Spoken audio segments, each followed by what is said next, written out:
Hello, everyone, and welcome once again to this session of the Functional Aging Summit. So glad you're here, and I'm really excited to have Dr. Emily Splichal here with us to talk about falls, sensory simulation, and perception of self. Very interesting topics to tie together. I think are all very important. So I love that she's addressing this.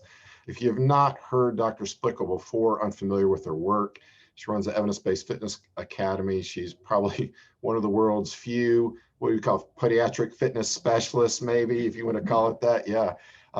Has a foot in podiatry and a foot in fitness. Oh, feet, right?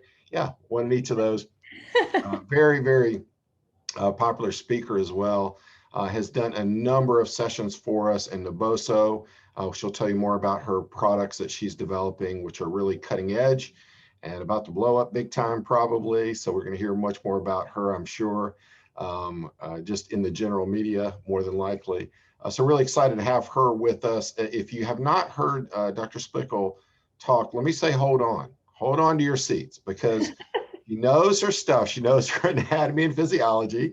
She will not hold back on that. She knows the science, but she does a great job of really breaking it down, explaining it, and making it very practical for you guys. You know, this so much of our functional capabilities, when we think about the older adults, start right there at the ground, what's happening with the foot and ankle, and kind of work from the ground up, as she likes to talk about. So very interesting, very exciting, very relevant for how we train our older adults. So Dr. Splichal, welcome, and I will turn it over to you. Awesome. Thank you so much, Cody. And thank you to everyone who is tuning in to spend some time with me. I'm really excited about this topic. As I was saying briefly in the beginning, that this was something that I came up with this topic last year at last year's summit, when Dan was asking me, when you have a very complex client that has maybe a lot of comorbidities, maybe some cataracts or decrease in their vision, maybe they have hearing loss in one ear, they have sarcopenia, they have an increase in adipose tissue, maybe they have neuropathy. And where do you start with someone like that as far as reducing the falls? And I had said, after a period of thinking about it, that I am very much into how we connect to ourselves. If I don't have a connection to my physical body and my internal kinesthetic sensory system doesn't have a mind's eye in the shape, dimensions, weight, center of mass of myself, it's going to be really hard for me to control my balance and to control shifts in my center of gravity or my center of mass. So this is going to be a little bit of an exploration down that. And then for anyone who has followed any of my work, I'm very passionate about sensory stimulation. That's why I founded Naboso. I'm fascinated with external sensory stimulation, but then I'm also very intrigued with internal sensory stimulation and how we connect to our internal balance or equilibrium. And then really, how does that connect to the external? So this marriage or this blending between external and internal environments. So that's what we're going to be doing today. Cody introduced me, so I don't need to kind of go over this. But if you are interested in following me on Instagram or any of the other social platforms, the handles are on the bottom. And I really try to educate through all of my platforms. So get some free education when you follow me. Here we go. So Naboso is a sponsor. I'll speak about it towards the end and a little bit throughout the session as well. So when we're thinking about our clients, and as the client gets older, we are obviously thinking about falls, right? How do we reduce those falls? And then what is the functional impact of a client's first fall, second fall, or if they have, unfortunately, a series of falls? Obviously, falls can be life-changing. It can oftentimes be the pivotal turning event in someone's life that takes them from being independent and at their home still, and then shifts them into maybe a transitional housing facility, or they move in with their children. So it can be very altering in someone's independence. And that has a lot of emotional complexity to that as well. But also falls are expensive. So from a public health perspective, reducing falls, addressing falls, and having programming around it is really important to not just the individual, but the society as well, and the healthcare system. So when we look at falls and we think about falls, is we have this kind of focus of either detecting the falls, and that's where a lot of fall reduction technology comes into play, and devices. At Naboso, we were part of this aged care accelerator in Connecticut. This was in 2019 to early 2020. And all of the other companies were centered around detecting falls. And our approach at Naboso, and my belief, is if you are just detecting falls, but you're not doing anything to actually mitigate the fall, then where does that get you, right? So to detect the fall is obviously very important, but the prevention and the mitigation of the fall, which is really what every listener who is on today, your role is actually proactive mitigating falls. So that is extremely important, and you play a very important role in this fall reduction problem, if you want to call it that. But when we're thinking about the mitigation of fall or fall reduction, it is a little bit of like, well, where do I start, right? Should I be focusing on muscle strength? So like tricep strength of how they get out, quad strength, foot strength? Does it have to do with awareness? So like proprioception and balance, joint position sense? Is it internal? So is it how I sense my body internally, as I had mentioned, or is it external and how I connect to the external environment? Is it central? So is it something within my central nervous system and the somatosensory cortex, or is it peripheral and something with the nerves in my hands and my feet? Obviously, it's all of this, but it's a little bit of, where do I start? And this session is going to be about starting with perception. What is your client's connection to themselves? Call it mind-body connection if you want, call it body schema, call it kinesthetic, but you have to have a connection to your physical body. An example of where this is really important is if you were thinking that we were walking in a crowded restaurant or we're riding a bike and you're navigating the bike between two cars, right? You have to have an internal mental schema or picture of your size relative to the size of the two cars that you're going to squeeze through. So that perception of self is very, very important.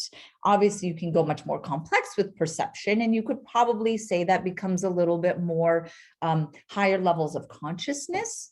Do you have awareness of your emotions? And if you are, getting anxious or getting impatient, what is your perception of that shift within your emotional state?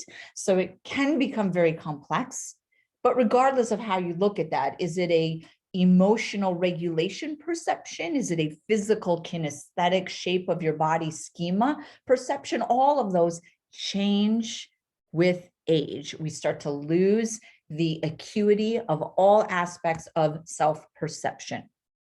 So when we start this with our clients is perception. Perception is me, it's my perception. It's not Cody's perception, right? It's my perception of my body and my physical body in space, but it's also my emotional regulation and my mental well-being that we are referencing here. So this I am. So a big part of perception and the regulation of perception from a nervous system perspective that is continuously being asked by your nervous system is am I safe? Do I feel safe in this room? Do I feel safe when I am working with you and doing a session? Do I feel safe when you ask me to stand on one leg? Okay. And this underlying safety and survival, which is really, am I safe, right, is a survival mechanism. Okay, the nervous system, we are all designed to survive. That is the underlying baseline purpose of our nervous system is, will I survive? How do I survive? I need to survive. Okay, and that is really based around sensory perception. the more that I can connect to sensory stimuli, it grounds me, it anchors me, it brings me in the present moment, and then I feel safe, and it reassures my nervous system that I will survive. So survival at its most foundational component is going to be based off of sensory perception and then the interpretation of that sensory perception. So if I am barefoot and I'm standing on an Eboso mat, I need to, me, not you, not Cody, but I need to interpret that barefoot textural stimulation as one that is safe. I feel grounded, I feel stable. We have to guide our clients to understand and associate that interpretation with the sensory stimulation. Okay, now this is both internal and external. Okay, so if I start to feel that I'm getting, butterflies in my stomach or palpitations in my chest, that I feel the palpitation, but I still feel safe. And then we use that to modify movement, memory, and our mood. Sorry, I'm so excited. I'm like now choking. All right, so when it comes to sensory stimulation, we have two types. Emily doesn't feel safe and passes out. Okay, so we have two types. We have external and internal. External sensory stimulation is going to be called exteroception. Internal sensory stimulation is going to be called interoception. Okay, so we have external and intero, external relationship, internal relationship. And both of these are important. We have to factor in both of these. It's not just Neboso or vibration or skin stretch. It becomes much more complex than that. So exteroception is going to be our relationship to external sensory experiences. And this is where the two main types of exteroceptors, the nerves under exteroception, is going to be proprioception and mechanoception. That is how we relate our body to the physical environment and movement within the physical or within that external environment. Proprioception is probably the most commonly understood, and these get interchanged a lot. A lot of people will use proprioception when really they mean mechanoception. So I just want to differentiate these so that we are all on the same page about what these mean. All right. So proprioception. Proprioceptors are your muscle spindles, your Golgi tendon organs, so GTOs. They're found within the joint capsule. They're found within the muscle tendon junction. So where we use them, one of the easiest ways that you can think of how we use proprioception is in joint position sense, okay? Now, joint position sense is going to be, when you test joint position sense, it would be if you put your arm, so my eyes are shut, so I'm not looking, but if you, the tester, put my arm in a certain degree of flexion, and then you bring my arm back to the start position. My gosh, I'm so sorry. And then say, excuse me, and then say, reproduce that angle. So I'm not looking. You choose a certain degree of flexion, move it back. Oh my goodness, you guys. Jesus. And then you are able to reproduce that joint position. That is the accuracy of joint position sense. Now, joint position sense is also based off of time and rate. So the faster you can perceive a shift in a joint, the faster you can stabilize the joint. So let's think about the ankle. So you have your ankle and you are about to sprain your ankle. So you're stepping off of a curb and you get a stretch in the peroneal tendon. The faster that the nervous system, the proprioceptive system, is able to detect a shift in that joint position, timing, the faster it creates a response, an efferent motor response to control and correct that ankle. Okay, so joint position sense is partly based off of accuracy, but also rate of perception.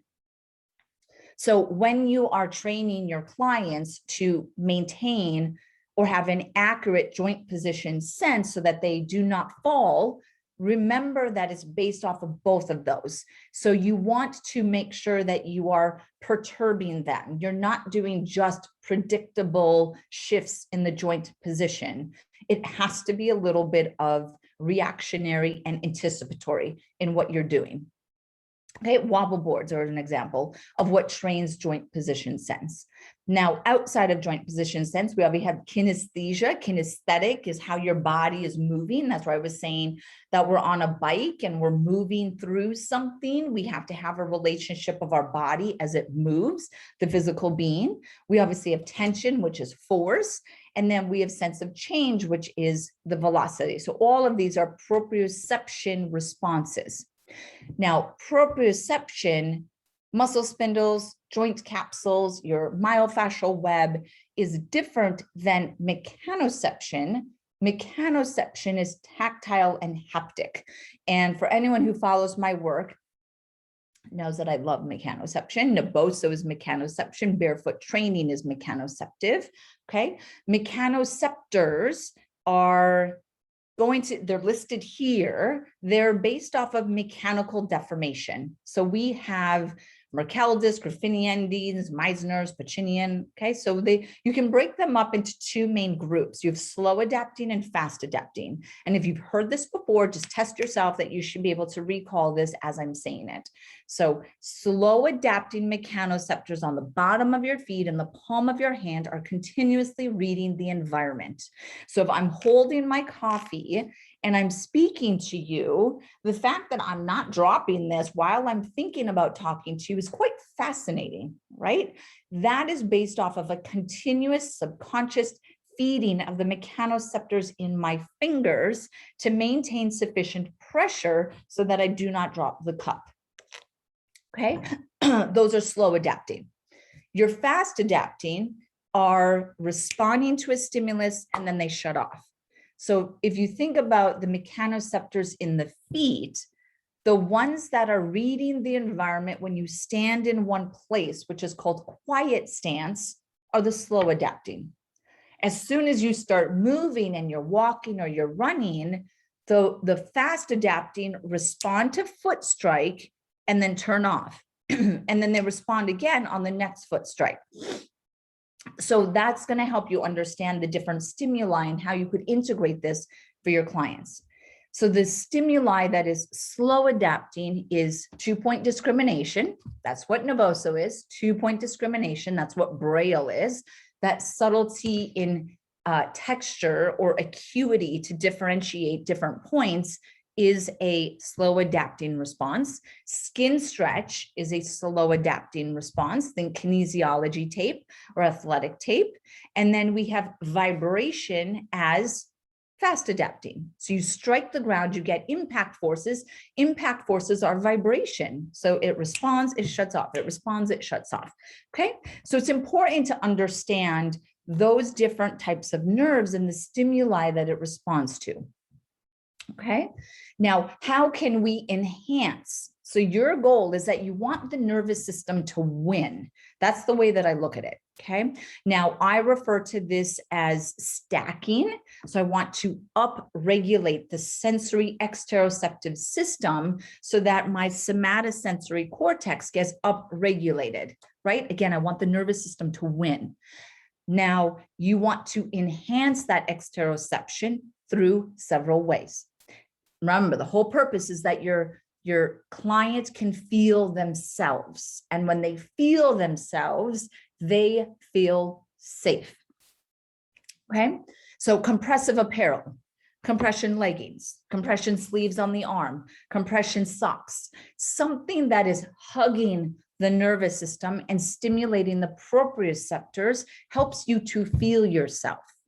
If I had a compression sleeve on my arm and I had a stroke and it was affecting my left side, the compression on my left side is going to help me feel my arm and where it is in space. Similarly, if we use something like wrist weights or weighted vests, you can help them feel themselves. Gravity, which is a sensory stimulus that we push into when we stand, is perceived as weight. So when you add weight to the body, or you think of like a weighted blanket, how does a weighted blanket work? Why do people use weighted blankets for children who have sensory integration syndrome and autism and ADHD? Because it calms their nervous system, because they can feel where their body is in space. Remember, the baseline of the survival.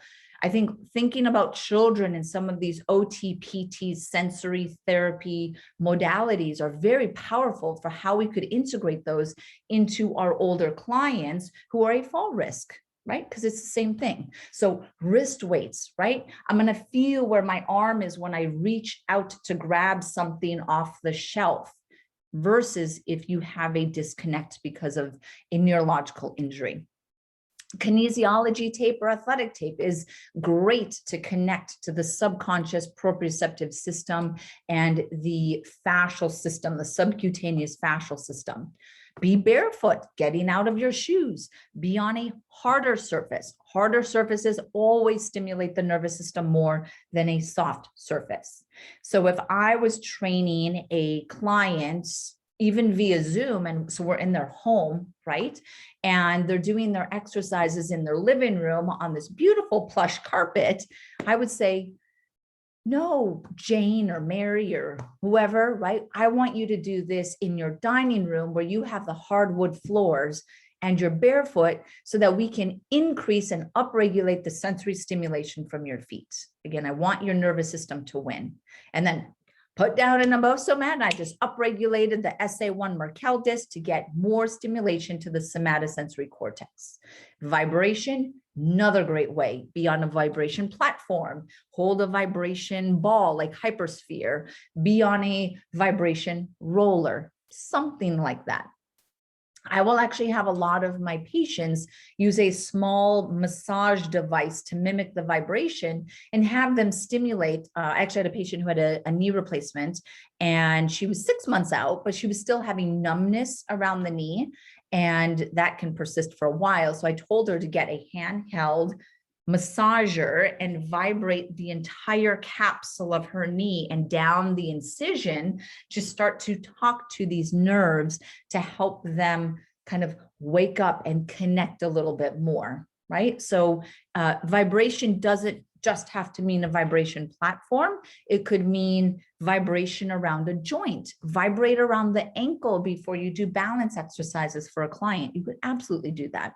Okay, so these are different ways that we can upregulate the exteroceptive system, the way we connect to the external environment. And then remember, it is about our interpretation. So that is where you would come in and say, as you feel this compression, right, connect to the compression of the stockings and feel like it is a hug that is making you safe. Like, it sounds cheesy, but just trust me, you have to do stuff like that, right? Feel the weight of the vest and feel how it anchors you onto the ground. Carry that weight of the vest into your feet and on the Naboso texture and feel stable and grounded, right? It's the way that we want to do it.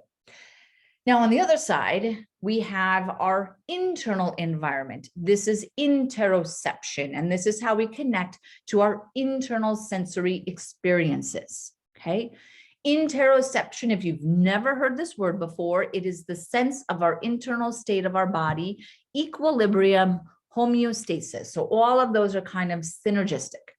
And when we have a equilibrium balance, so we all have a different equilibrium baseline. Think of it kind of like a thermometer in a home. If my thermometer is set to 78 degrees and it gets too hot, obviously the AC is going to kick on, and that is just a straight homeostasis that's trying to keep it at a set monitor. We all have an internal equilibrium or homeostasis that as soon as I start to feel my heart palpate past a certain rhythm, it triggers that I've shifted off of equilibrium, and then that is the sensation. And then from the sensation, I have to interpret that. Okay. if I feel my heart palpating, the sensation, my interpretation may be, oh my God, I'm going to die. I'm having a heart attack. So my emotion is going to be fear. Okay. So that's how we associate it. But everyone's interpretation is completely different, right? My interpretation is different than Cody's, which is different than Anne's, which is different than Mary's, right? So that's where we need to respect everyone's different interpretation. Okay. And that is really how we start to find our emotions. So the emotion that the client comes into the session with is based off of their interpretation of sensations in their body. Okay. And not everybody is connected to the sensation in their body.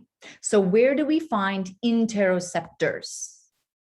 In your fascia, your myofascial web. So this beautiful spider web that is through our body. Yes, your fascia is very powerful sensory tissue that is used for movement. So all of that mechanoception and proprioception, that's your fascia too, right? I love that part of fascia. Your fascia has over 1 million sensory nerves. Okay. And those sensory nerves are used for movement, right? Your fascia feels vibration. So it feels the ground reaction forces. It creates tension to stabilize your body. So it's used absolutely for movement, but it's also used in interoceptive emotional connections, which is going to make it referred to as the organ of consciousness. And that organ of consciousness means that our fascia is emotion. Now, if we look at those 1 million sensory nerves in our fascia, 80% of those nerves are what are called free nerves. Now, you have two main types of nerves. And I'm sure this goes back to when you were first getting your certification. Hopefully remember myelinated nerves, and there were these nodes of Ranvier that there would be myelin, and then there'd be a little space, and then the signal essentially jumps from node to node to node, right? Fast conduction through myelinated nerves. Free nerves don't have myelin, okay? So they conduct messages a little bit different, actually slower, okay? Now, 80% of the nerves in our fascia are actually free, okay? Free nerves, they don't have myelin. The somatic nerves for movement, mechanoceptors and proprioceptors, are myelinated. They're myelinated, okay? 90% of the free nerves in our fascia, so a majority of them, are interoceptive, which means if you look at a ratio of movement to emotion, your fascia is actually much more emotion-based. It is based off of interoceptive feedback because it goes back to the baseline. Before we need to move, we need to feel safe. We need to connect to ourselves. We need to connect to our equilibrium, because then that shapes how I navigate my movement in the external world. Okay, so the greater the interoceptive awareness, the greater the mind-body connection. And remember, as we age, we lose our mind-body connection. Okay, we start to get a little bit disconnected to the mindfulness. So like mindfulness and meditation and breath work and all of that is incredible as we age, because we start to lose it. It's a skill, but it's also part of your nervous system. And if your nervous system starts to become a little bit slower and disconnected and aged, when we age, part of our mind-body connection, which is the nervous system, is going to be disconnected as well. Okay, so building what is called interoceptive awareness in your clients that are older is super important when it comes to how they emotionally regulate, actually their cognition as well. When someone is stuck in a survival state and their stress levels go up, that completely compromises memory. Your hippocampus in your brains, your hippocampus, the memory center, is very susceptible to stress levels and cortisol. It's actually toxic to the hippocampus. So, and that's your memory center. That's where dementia is starting. So having interoceptive connection is really important. That's where mindfulness with age or meditation with age, but also your mood. And then of course, movement as well. So the way that you could gauge how connected is your client to their internal environment and themselves is through what's called heartbeat tracking. heartbeat tracking. Excuse me. Now, when we do this, the way that you're going to do it, and we're going to do it now, is that, and it'll take 30 seconds. So don't worry, it won't be a huge side tangent. But the way that we do heartbeat tracking is that if you sit in your chair or you lie on your back and you shut your eyes and you turn your palms up so that you can't feel the pulse in your thumb and you sit there, you want to try to feel your heartbeat.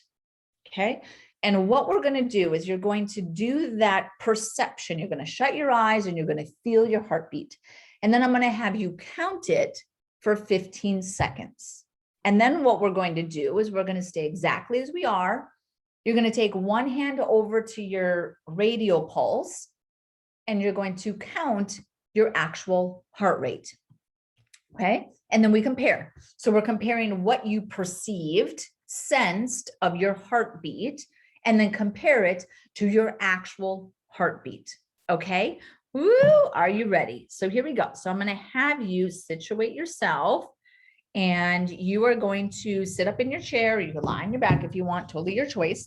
And I'm going to have you so that your feet are on the floor, sitting nice and tall, palms are facing up, your eyes are shut.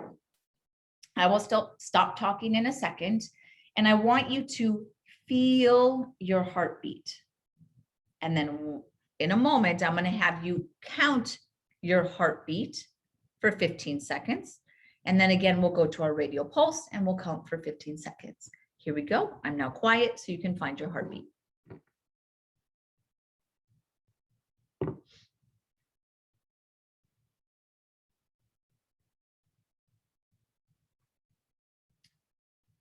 And we're going to start counting now.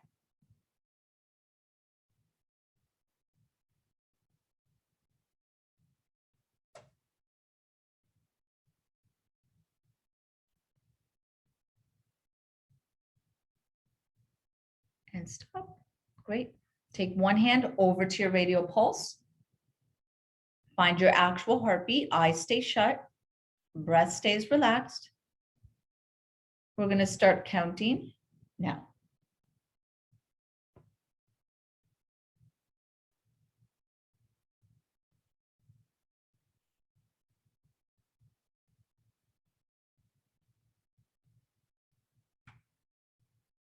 And stop.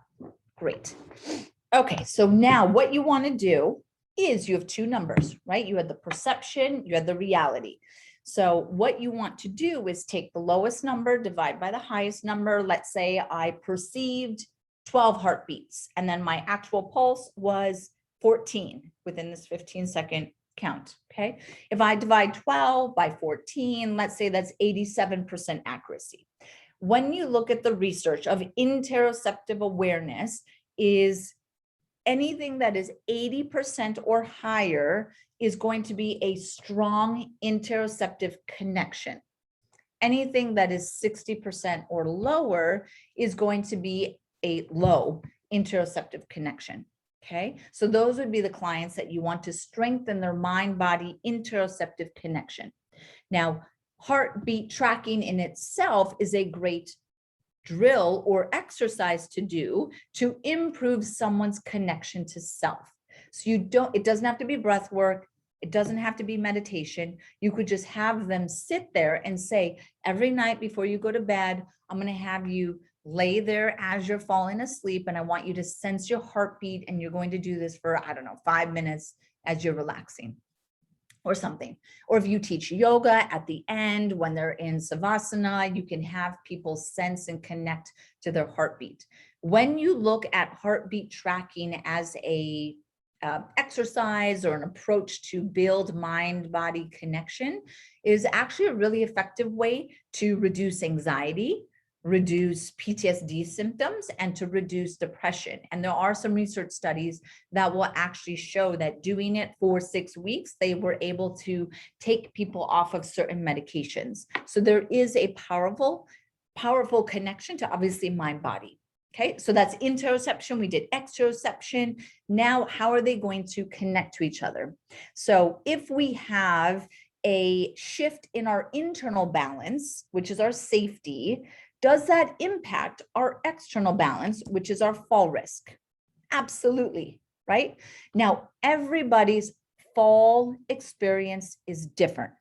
So this means that if you have, let's say we have 2 clients and both had a fall last week or a couple weeks ago. Mary fell and they both fell onto the floor, right? But Mary fell and she was able to pull herself back up, right? And was like, whew, that was scary. That totally like shook me for one, right? Like that's the first time I've ever fallen, right? But I was able to get up. That's great. Okay. Now let's say Jane fell same way on the floor, but she was not able to get up. She was stuck on the floor for hours. And as she was sitting there, the longer that she was sitting there, the panic in the conversation in her head about what if no one finds me? What if I'm here? What if I broke my hip? Right? What is happening? And so her interpretation of her experience from a threat perception is very different. So if you take someone who had a fall like Mary, where she got herself up, and you do your balance exercises and your fall reduction programming, and she's just like, woo, like, just make sure I'm stable because I'm still a little bit thrown off from my fall. Not a problem. We're going to be near the wall. Okay. Versus you have Jane, who was on the floor for hours and had this whole different threat perception to her experience. And as soon as you say, okay, we're going to go into standing on one leg, and she starts to clam up, she starts to breathe really super diaphragmatically, or she just starts canceling her sessions. She doesn't want to go outside anymore. She's very scared, like physically immobilized by her experience, that she no longer wants to try to do unstable experiences to reduce her falls more, right? So that's where I want you to understand this emotional internal environment and am I safe, as this underlying question is different for every single one of our clients. And we need to appreciate that and respect that and then factor that in. Okay, so our emotions and our perception of that experience is going to affect the way that I breathe. So if I'm anxious, if I'm scared, if I get thrown into a survival mechanism, my breath pattern is going to change. And as soon as I change the way that I breathe, I change my stability. Your diaphragm is connected to your deep core. So the way that you breathe is dramatically going to influence your deep core, lumbopelvic hip, center of gravity stabilization. You can only be as stable as the way that you are breathing. Okay, so this is where understanding the emotional influences to the way that people breathe is extremely important. You can't just tell your client to breathe the right way, breathe sub-diaphragmatically so they get good rhythm between the diaphragm and the pelvic floor. It doesn't work that way.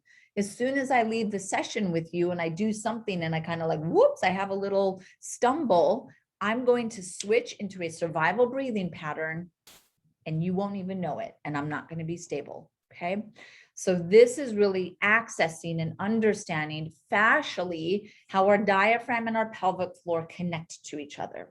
Okay. So this is how our breath patterns affect our lumbopelvic hip complex. This, of course, goes all the way down to the feet. This is stuff I talk about all the time, how our foot to core are connected, and how when you contract your feet, I want you to exhale because your diaphragm connects through the deep front line.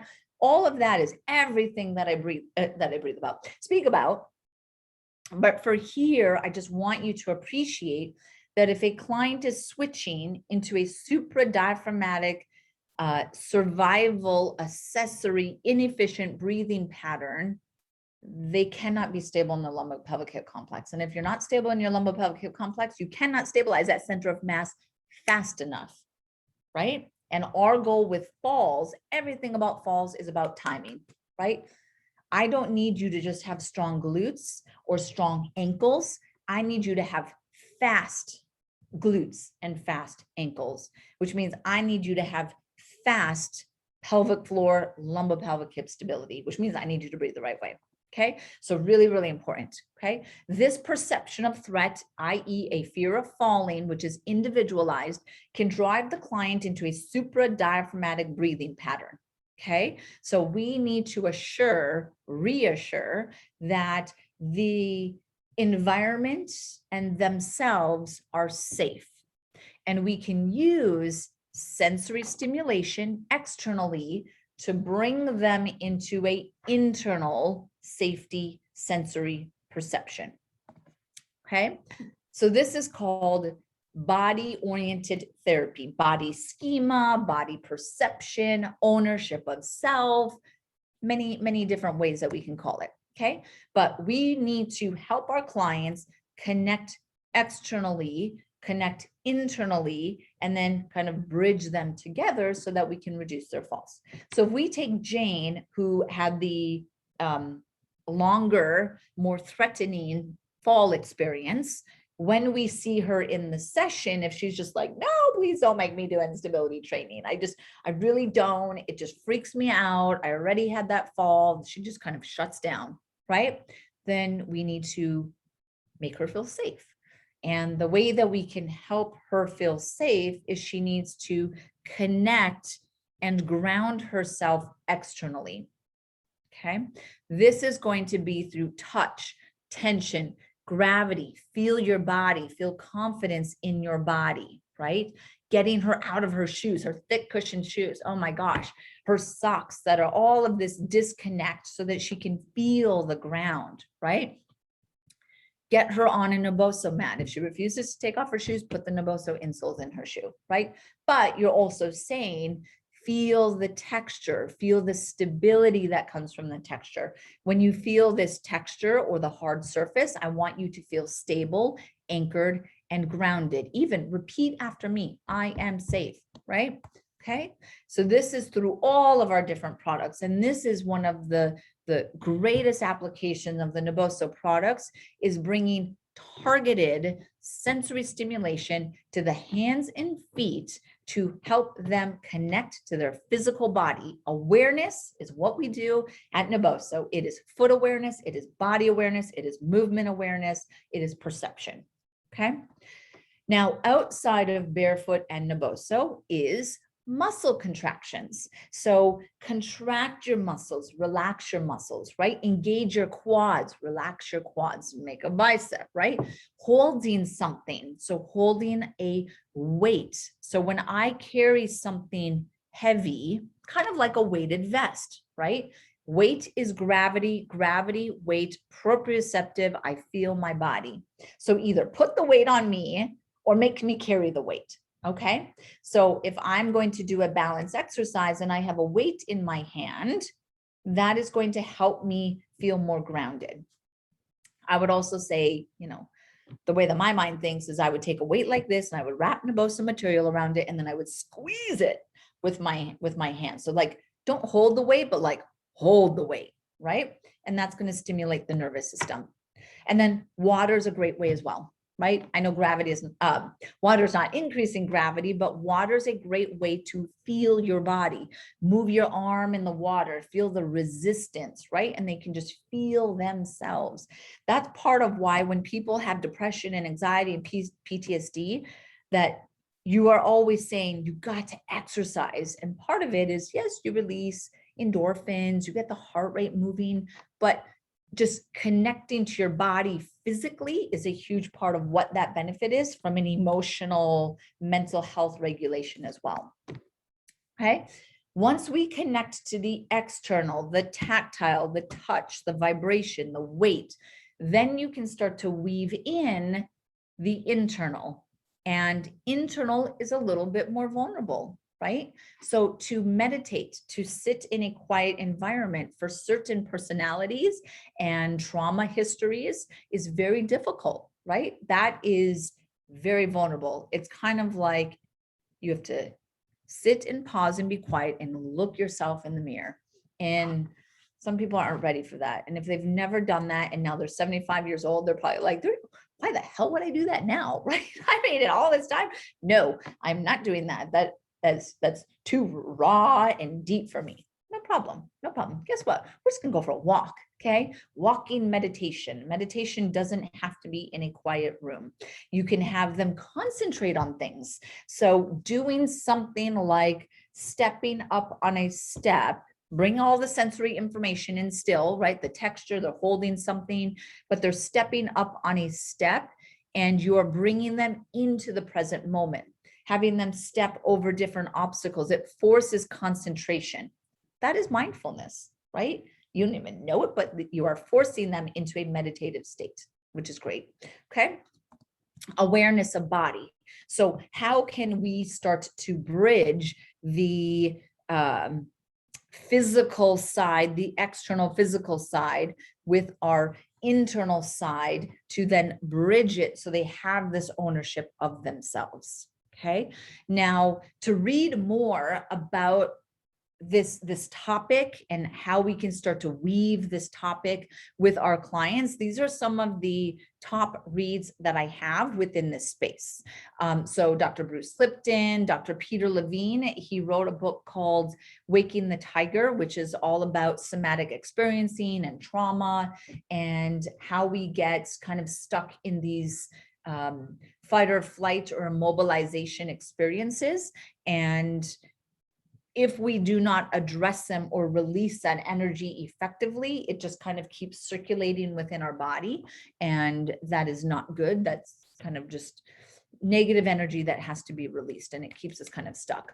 Similarly, Dr. Gabor Mate has a book that's called When the Body Says No, which you could say kind of weaves in that if you have all of this energy that you're not releasing, you never speak up and, express yourself or say what you want to say, eventually your body will release it. And it's typically in like cancer and disease that it will express and essentially say, if you don't verbally say no, I will make your body say no, or stop or slow down, which is a really interesting take. Accessing the vagus nerve by Stanley Rosenberg is great. Pre-parenting is great. It actually talks about how we shape emotions as children. Smart Moves by Carla Hannaford, one of the best books that I would highly, highly suggest.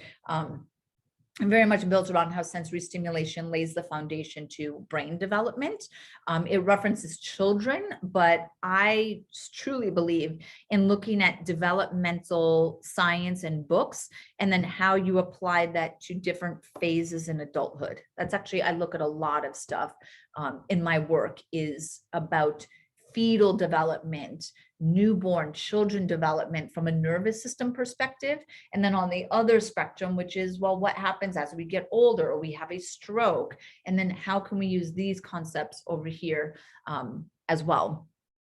And oftentimes those concepts for children actually work really well in adults because we have what is called muscle memory or motor memory, which means that if you had a stroke and you upregulate the sensory stimulation, which upregulates S1, and then you have M1, so sensory 1, motor 1, somatosensory cortex.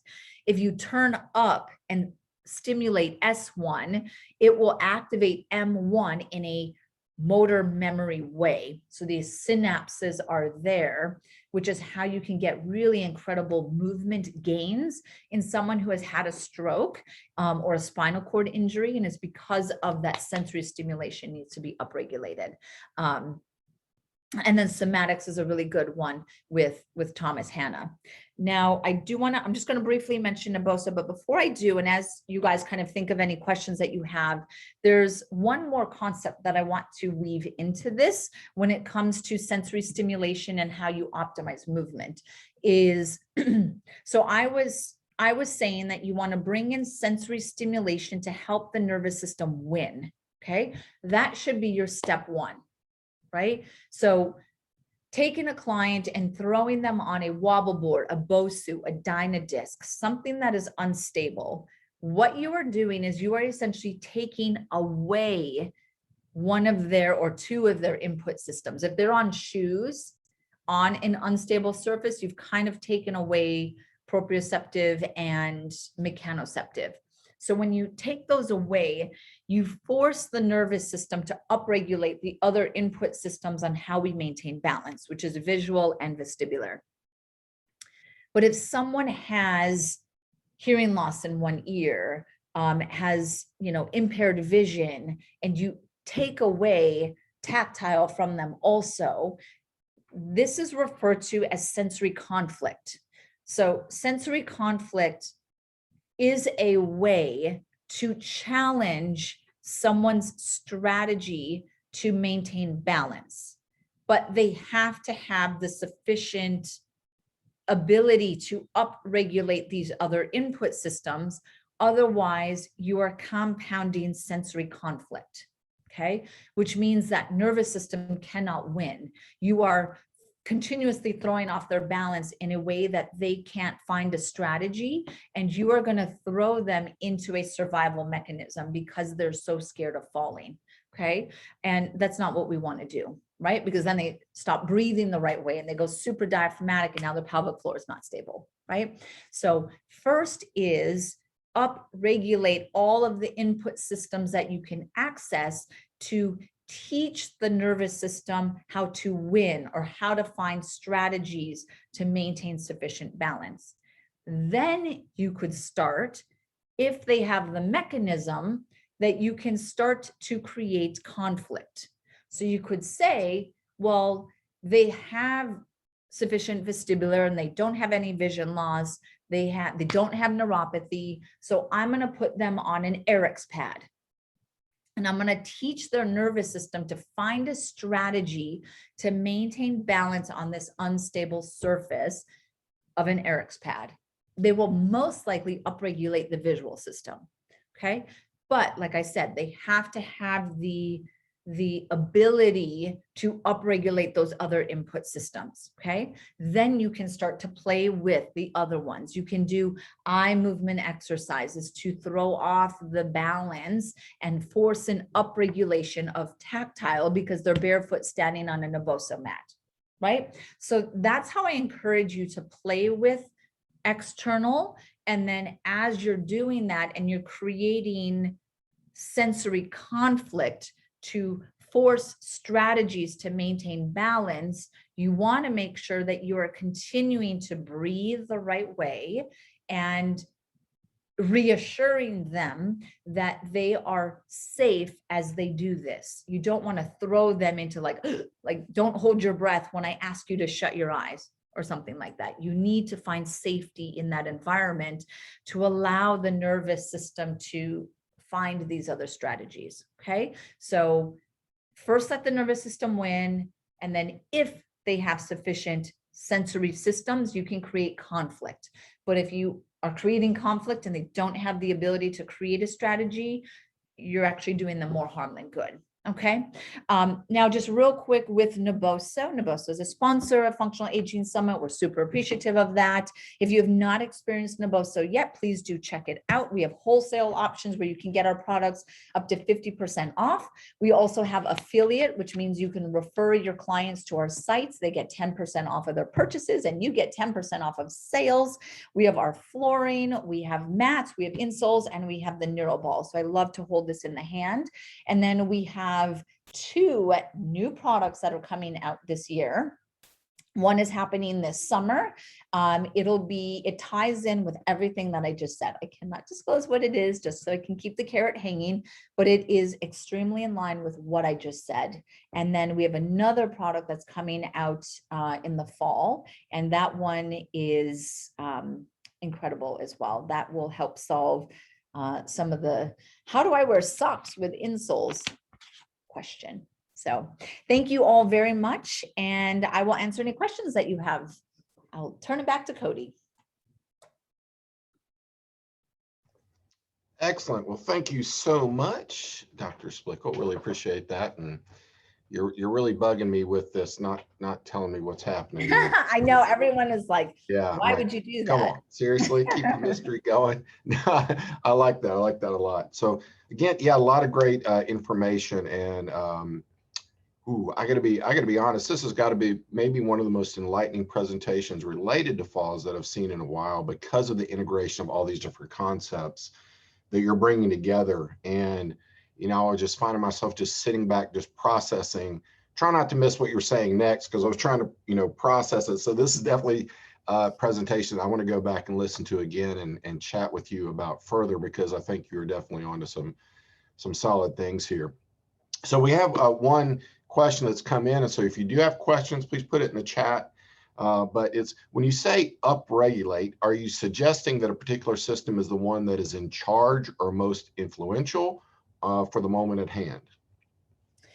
Yes. So when I say upregulate, I'm kind of saying like turn the volume up to the noise. So everything is noise, right?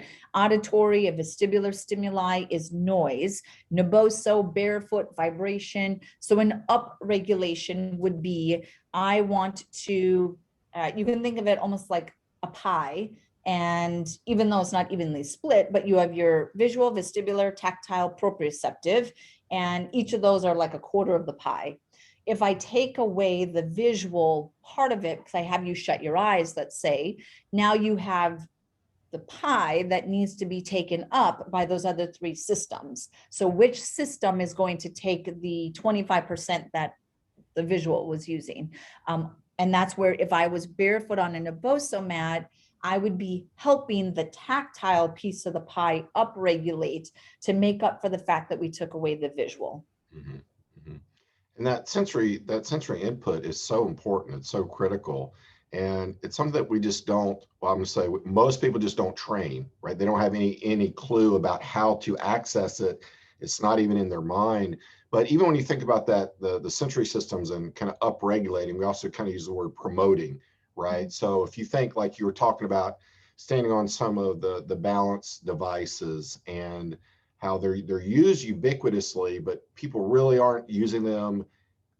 They're not getting out of it what they think they're getting out of it, right? From a trainer's perspective, they're just not using them correctly in many cases. But like if you stand on a balance pad, like a high density foam pad, and close your eyes, basically you have the vestibular system that's now promoted, right? That one's upregulated. That's got to take over. If you shake your head rapidly, that vestibular system has to take over. So it's really kind of the balance between all your sensory systems, right?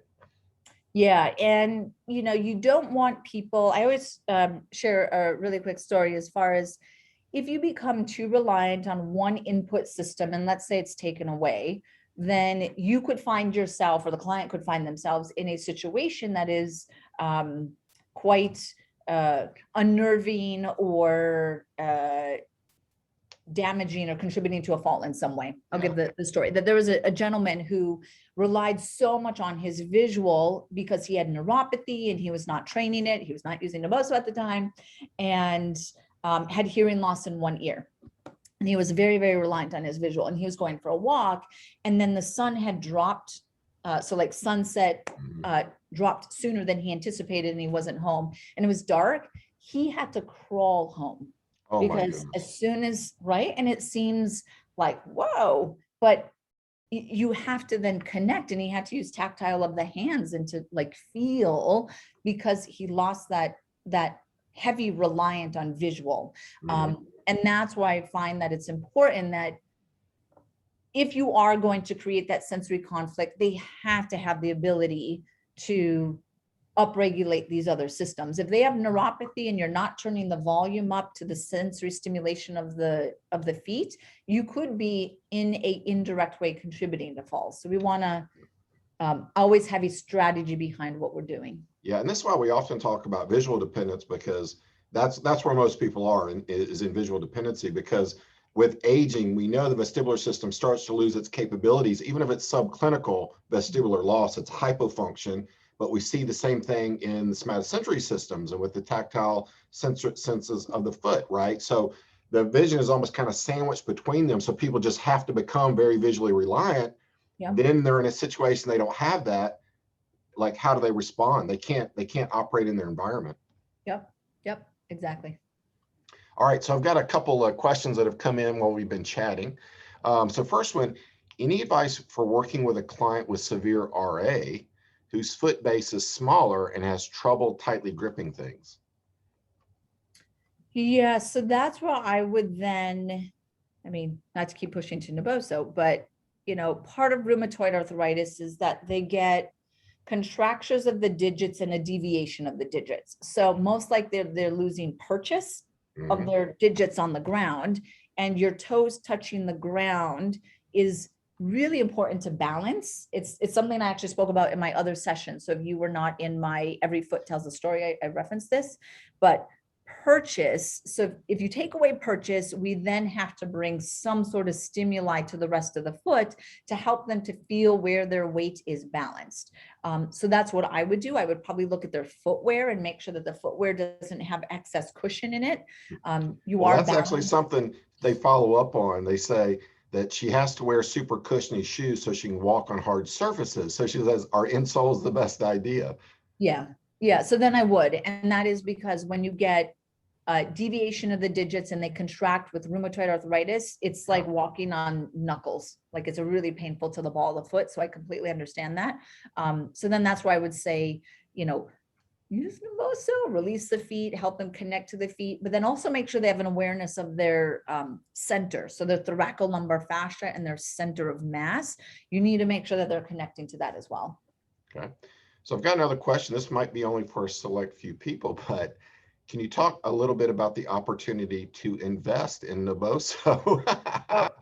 Sorry, but yes, I'll explain it briefly. But yes, so we are doing a crowd equity raise, and you can absolutely inbox me for more questions if you have on it. But we're selling 10% of Nemboso to all of you, to everyone, to our customers, to our resellers, to really allow them to own a piece of a company that's positively impact their lives is really what we're doing. And the purpose behind the raise, we're raising $1 million that way, is to do research. And the research that we're doing is based around primarily neurological conditions, all of them: Parkinson's, MS, neuropathy, stroke, spinal cord masses, a lot of these that we're already doing, and to get FDA approval. And the FDA approval will cost us about $500,000 to go through that process. So it's not cheap. So investments start at $150,000. I can type in the location that you would go to learn more about investing, but it's on Start Engine. So startengine.com/Nemboso, and everyone can invest, and you can own a piece of Nemboso. Make some money off of it. Excellent. Thank you very much. Well, I don't see any more questions coming in at the moment. Do you have some last final thoughts that you'd like to share?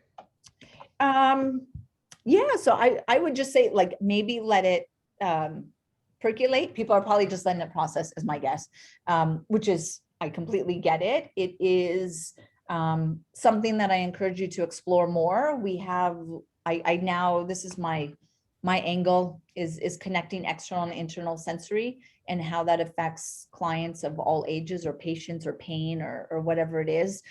So continue to follow EBFA, look at some of our courses, follow my work. I do have a book that I've started that I need like another 24 hours in every single day to finish it. But my book is really about this and how we bridge external and internal sensory stimulation. Yes. Right.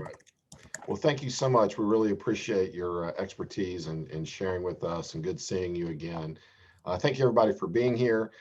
If you want more information from Dr. Splichal, please go to nemboso.com and check out the Evidence-Based Fitness Academy as well for educational opportunities. And feel free to get in touch with her about any other aspects that you might want to investigate. So thank you all very much. You guys have a great summit. Thank you.